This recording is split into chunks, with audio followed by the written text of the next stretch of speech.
Сәлем достар, эфирде мен Камила. Менің арнама қош келдіңіздер.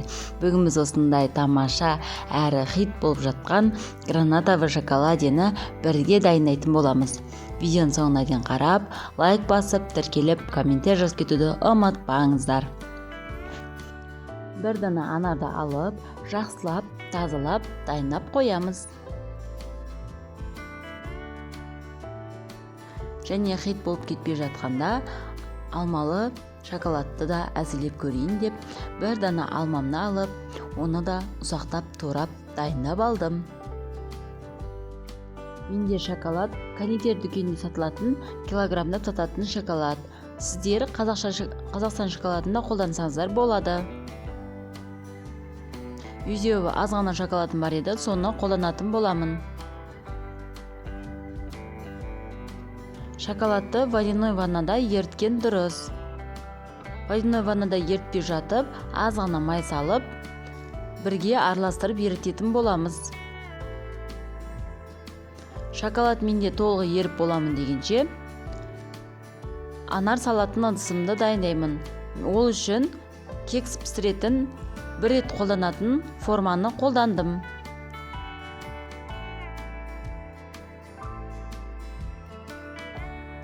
Форманы алдын ала дайындап алып, үстіне шоколад құямын.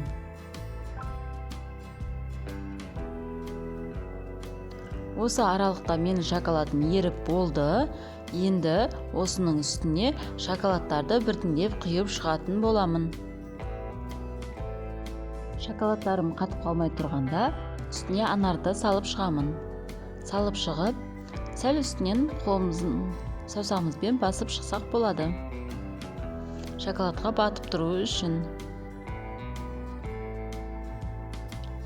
Қатып қалмай жатып, тезірек істеген дұрыс.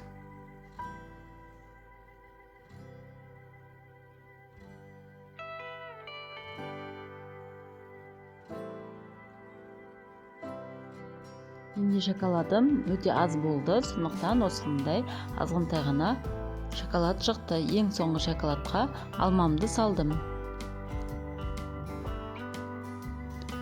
Олай алманың да дәмі ерекше болып шығады екен. Міндетті түрде жасап көрулеріңізге кеңес беремін.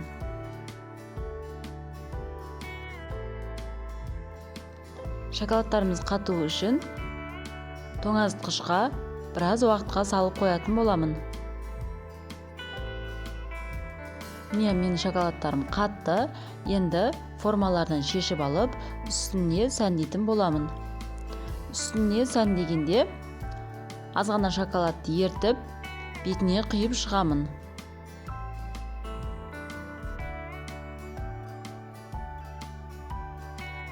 Міне менің алмалы және анармен жасаған шоколадтарым дайын болды. Дәмі ерекше, әсіресе анармен істеген ерекше дәмді болып шықты. Сізде де жасап көрулеріңізге кеңес беремін.